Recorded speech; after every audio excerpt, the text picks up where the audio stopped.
Avançamos com a resiliência do IT em infraestruturas críticas. Estão agora connosco a Sandra Monraia, Sales Director do Inetum, e está também o Jorge Mendes, Head of IT Infrastructure and Operations da REN. Sejam os dois bem-vindos. Obrigada. Vamos conhecer o vosso projeto, Jorge? Vamos. Obrigado, Ana Sofia. Obrigado à PDC e à Inetum pela oportunidade que me dão de estar aqui hoje a falar-vos um bocadinho do caminho que a REN tem vindo a fazer na promoção da resiliência do seu IT, que em boa medida suporta uma infraestrutura crítica. De acordo com um estudo da... Só pôr aqui o slide a andar. Ia só pedir à Regi se me passasse o slide, não está a passar. Veja se não é mais acima.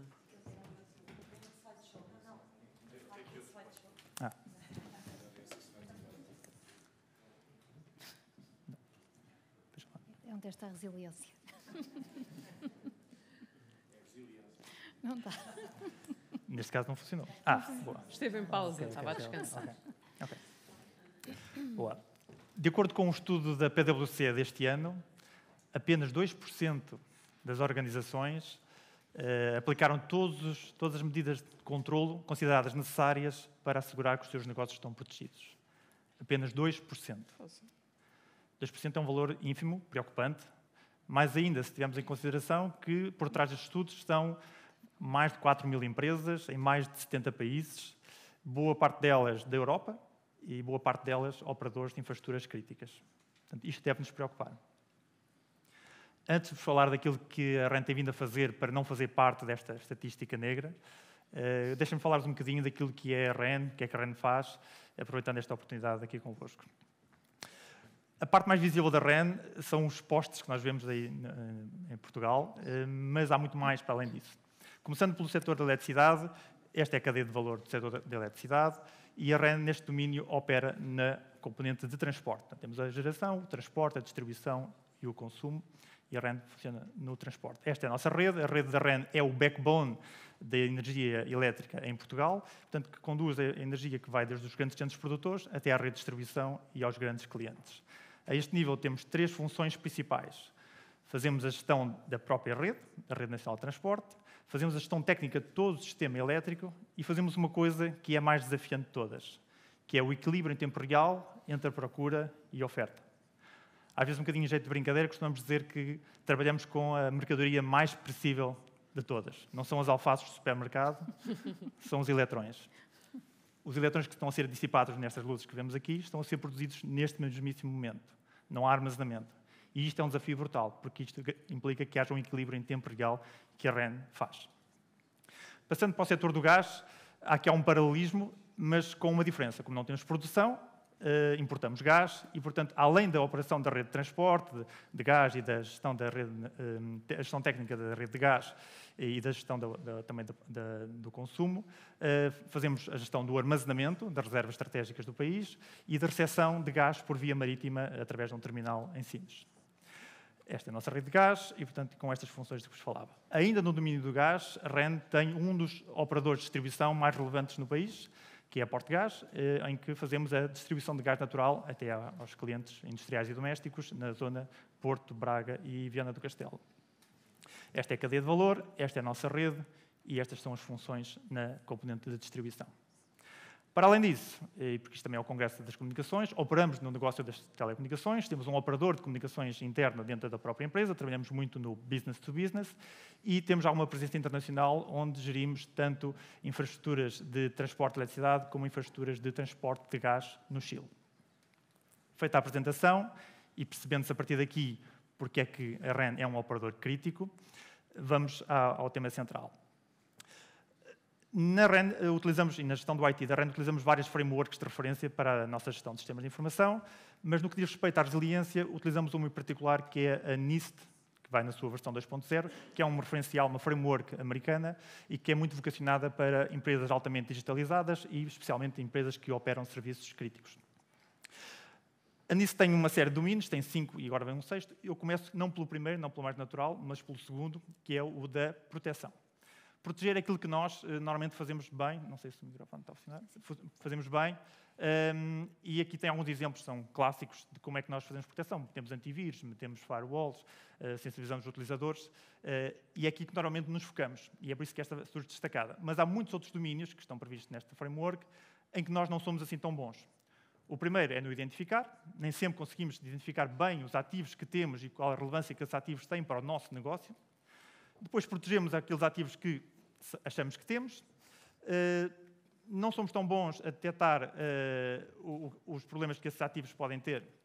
Obrigado. Obrigado. Estão-me a ouvir? Som? Não somos tão bons como gostaríamos. E quando digo não somos, não me refiro à REN apenas, refiro-me a nós, tecido empresarial no geral, a detectar. Menos ainda somos bons a responder, no caso de indisponibilidade desses ativos, e pior ainda, a recuperar quando esses ativos estão, de alguma forma, comprometidos para algum tipo de evento crítico. Por força de tudo isto, a framework NIST definiu na sua versão 2.0 um novo domínio, que é o domínio do governo. Percebeu-se que falta de governo em todo este ciclo para que ele seja eficaz. E, portanto, foi adicionado um sexto nível. Relativamente a desafios legislativos, eles são muitos, obviamente não vou amassar, mas desde diretivas, regulamentos que vêm de instituições europeias, da nossa Assembleia da República, enfim, dos nossos reguladores, a ANACOM, o Centro Nacional de Cibersegurança, a ERS, enfim, a ENTSOE, que é uma organização interna de transportadores, não faltam regulamentos que nos impõem cuidados especiais na proteção das infraestruturas críticas, porque elas estão cada vez mais associadas ao funcionamento da economia e, portanto, não podem falhar, cada vez menos podem falhar.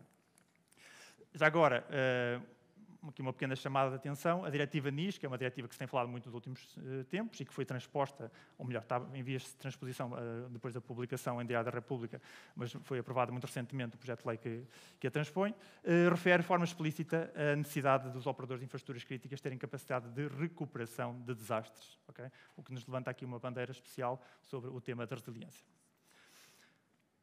Dar-vos aqui apenas alguns exemplos, porque muitas vezes achamos que isto mal só acontece aos outros, ou que ele nunca acontece, mas esta ameaça dos eventos disruptivos que põem em causa as infraestruturas críticas é real. Temos vários exemplos, um deles, um colosso dos transportes marítimos, a Maersk, que teve vários dias com a sua operação interrompida, centenas de milhões de prejuízo, e que acabou por recuperar ali num pequeno golpe de sorte, é um dos exemplos, mas há mais. Nós tivemos aqui em Portugal há pouco tempo um problema no data center da Equinix, que depois se repercutiu muito em muitos operadores de telecomunicações e, por sua vez, em empresas que dependem, obviamente, de telecomunicações. E há muitos mais. Um caso mais próximo da minha área de negócio, na Colonial Pipeline, nos Estados Unidos, que, após um ataque de ransomware, ficou com a sua operação parada durante dias e foi declarado estado de emergência por isso mesmo. Enfim, há vários outros. Aqui um pequeno exemplo, porque este é drástico ao ponto de a empresa simplesmente faliu. Um grande operador na Holanda, com 5 mil lojas, que se dedicava à reparação e seguros de telemóveis e que sofreu também um ataque de ransomware e desapareceu porque não conseguiu recuperar desse evento catastrófico. Enfim, entre outros. Então, e como é que nós, REN, temos vindo a trabalhar para gerir este problema? Utilizando então o referencial NIST, e no que diz respeito a proteger e detectar, temos feito várias iniciativas, nomeadamente a nossa arquitetura de data centers é distribuída, portanto temos uma abordagem ativa-ativo que faz com que, tendencialmente, se um data center falhar, o outro assuma automaticamente todas as funções, sem sequer chegarmos a uma situação efetiva de desastre.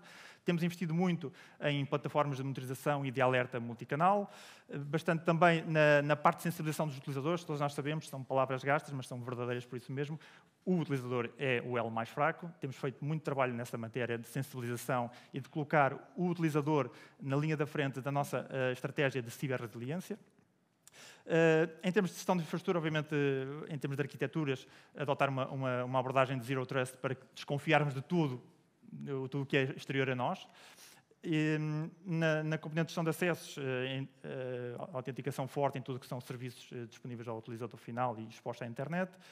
E no domínio da segurança de informação, o Security by Design, a implementação de um sistema de gestão de segurança de informação, a certificação ISO 27001, é tudo o que nós temos feito, ou tudo o que muito temos feito nestes dois domínios. Mais recentemente, e aqui em colaboração com a Inetum, fizemos um trabalho que endereça os outros vetores que, tradicionalmente, nós, empresas, não somos tão bons a endereçar, que é o da identificação, da resposta e da recuperação.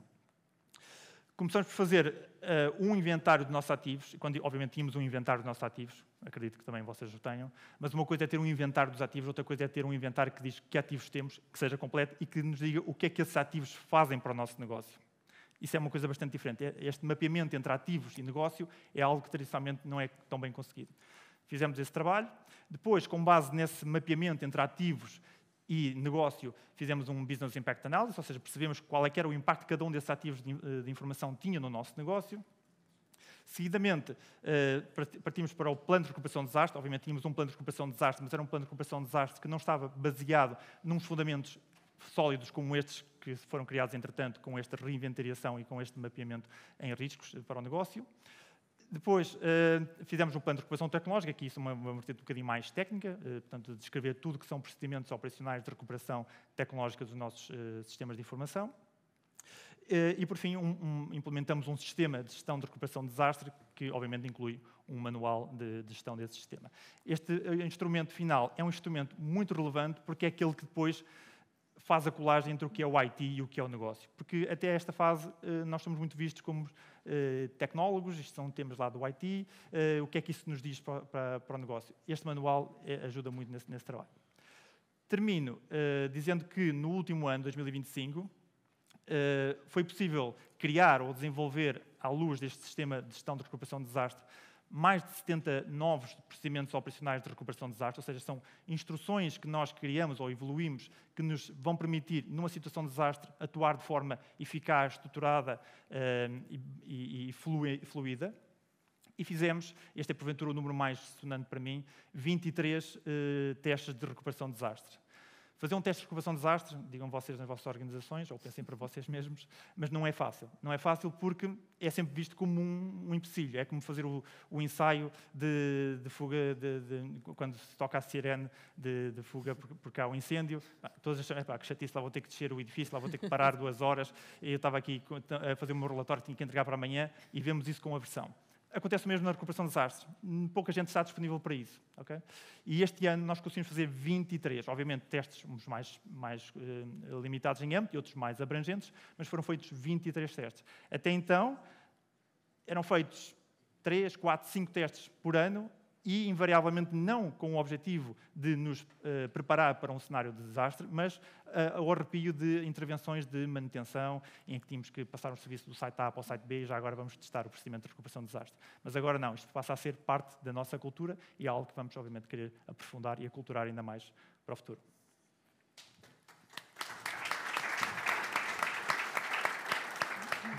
Muito obrigada, Jorge, por aqui trazer este caso que é, de facto, de resiliência. Eu não resisto, eu tenho que lhe perguntar se nestes 23 testes reais de recuperação, teste após teste, a vossa recuperação foi mais rápida? Mais rápida, mais estruturada e mais, permitiu que as pessoas começassem a perceber o real valor dos testes. Okay? Como vos dizia, até temos este trabalho desenvolvido com a Inetum, isto era visto como atividades mais técnicas, é porque era necessário. Há serviços que são importantes, há serviços que têm que ser mantidos, temos que fazer upgrades técnicos, então vamos passar do site A para o site B e pelo caminho vamos testando. O objetivo nunca era em si mesmo treinar as equipas e perceber a nossa real preparação para um cenário de desastre, mas sim fazer porque tinha que ser feito, porque era preciso passar um serviço de um site para o outro, então já agora vamos testar. Portanto, e temos sido bem-sucedidos nesta matéria, em termos de quantidade, em termos de rapidez e em termos de aculturação das pessoas, porque é um fator preponderante nesta evolução e na resiliência. E neste processo, já sofreram ataques verdadeiros? Assim, vou dar uma resposta que é comum a essa pergunta. Que nós saibamos, não. Mas há quem diga que há três tipos de empresas, os que não foram atacados, os que estão a ser atacados e os que vão ser atacados. Portanto, nós estaremos naturalmente numa delas. Mas eu também gostaria de elencar aqui que quando falamos em ciberresiliência não falamos só da capacidade de responder ou de recuperar de um ciberataque. Okay? Pode haver eventos que também nos levem a uma situação de desastre e que impliquem o acionamento deste sistema.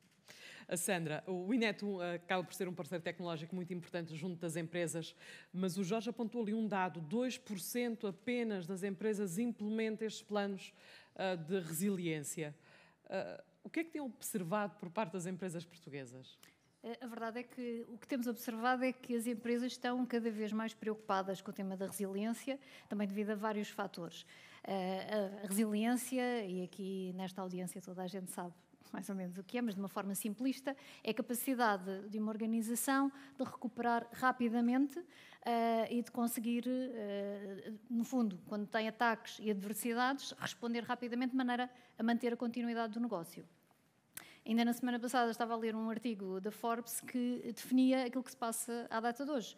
Temos mudança, toda a gente quer acelerar todos os projetos.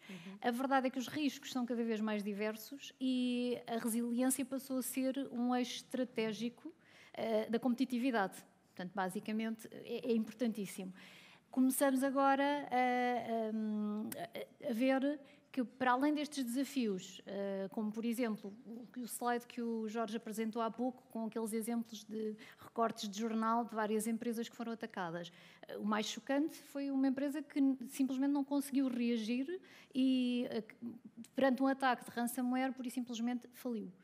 Isso é, para nós, muito preocupante e as empresas começam agora a estar mais alerta a este tipo de desafios. A parte do IT, também como o Jorge dizia, o IT neste momento as infraestruturas começam a estar cada vez mais embebidas no negócio.